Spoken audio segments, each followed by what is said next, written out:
தமிழகத்தில் கலவரத்தை தூண்ட முயற்சிப்பதாக நாம் தமிழர் கட்சி தலைமை ஒருங்கிணைப்பாளர் சீமான் மீது வழக்கு பதிவு செய்யப்பட்டிருக்கிறது. தமிழகத்தில் கலவரத்தை தூண்ட முயற்சிப்பதாக நாம் தமிழர் கட்சியின் தலைமை ஒருங்கிணைப்பாளர் சீமான் மீது வழக்கு பதிவு செய்யப்பட்டிருக்கிறது. கூடுதல் விவரங்களை செய்தியாளர் சரவணன் வழங்கிட கேட்கலாம். சரவணன், வணக்கம். இது குறித்தான விவரங்களை பதிவு செய்யலாம். நாம் தமிழர் கட்சியினுடைய தலைமை ஒருங்கிணைப்பாளர் சீமான் கடந்த 2 தினங்களுக்கு முன்பு கடலூர் மாவட்டம் வடலூரில் ஒரு செய்தியாளர் சந்திப்பின் பொழுது பெரியார் குறித்து சர்ச்சைக்குரிய வகையில் பேசியிருந்தார். பெரியார் சொன்னதாக தாய் மகள் குறித்த உறவுகளை கொச்சைப்படுத்தக்கூடிய வகையில் அவர் சொன்னதாக பேசியிருந்தது பெரும் சர்ச்சையானது.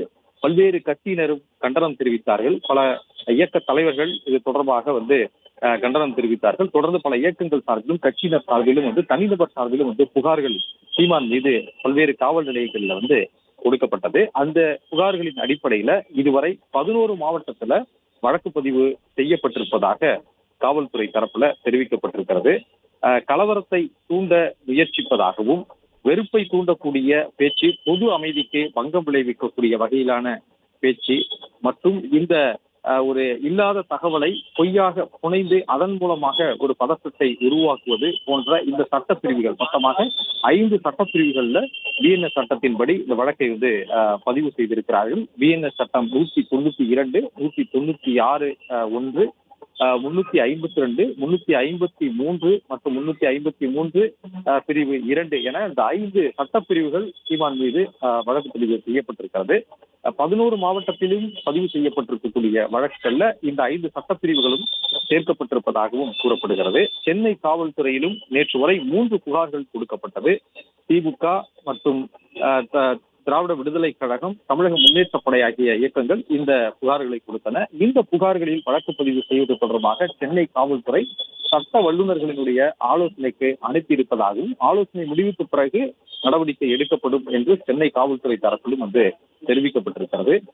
அதே வேளையில மற்ற புகார்களும் பல்வேறு மாவட்டங்களிலும் இது போன்ற புகார்கள் கொடுக்கப்பட்டிருக்கக்கூடிய நிலையில அந்தந்த மாவட்டங்களிலும் வழக்கு பதிவு செய்வதற்காக நடவடிக்கை எடுப்பதற்கான வாய்ப்புகள் இருப்பதாக காவல்துறை தரப்புல தகவல் தெரிவிக்கப்படுகிறது. இதுவரை 11 மாவட்டங்கள்ல இந்த வழக்கு பதிவு செய்யப்பட்டிருக்கக்கூடிய நிலையில இன்னும் இந்த வழக்கு பதிவினுடைய எண்ணிக்கை அதிகரிப்பதற்கான வாய்ப்புகள் இருப்பதாக காவல்துறை தரப்பு தகவல்கள் நமக்கு தெரிய வருகிறது. நேற்று வரை கடலூர் மற்றும் பாண்டிச்சேரியில் நிகழ்வுகளில் கலந்து கொண்ட சீமான் தற்பொழுது அவர் சென்னைக்கு வந்திருப்பதால் சென்னை வீட்டில்தான், நீலாங்கரையில் இருக்கக்கூடிய ஒரு வீட்டில் தான் இருப்பதாகவும் சொல்கிறார்கள். நேற்றைய தினம் சீமான் வீட்டை முற்றுகையிடக்கூடிய போராட்டத்துல தந்தை பெரியார் திராவிட கழகத்தினர் ஈடுபட்டார்கள். இந்த போராட்டத்தின் பொழுது நாம் தமிழர் கட்சி நிர்வாகிகளுடைய கார் கண்ணாடியும் உடைக்கப்பட்டது. அதே போன்று போராட்டத்தில் ஈடுபட்ட 24 பேர் கைது செய்யப்பட்டு அவர்கள் மீது 2 பிரிவுகள் செய்த வழக்கு பதிவு செய்யப்பட்டது. நேற்று போலீஸ் பாதுகாப்பு வழங்கப்பட்டது போல தற்பொழுதும் நாம் தமிழர் கட்சியினுடைய தலைமை ஒருங்கிணைப்பாளர் சீமான் வீட்டில் அந்த பகுதியிலும் போலீசார் பாதுகாப்பு போடப்பட்டுள்ளதாகவும் கூறப்படுகிறது.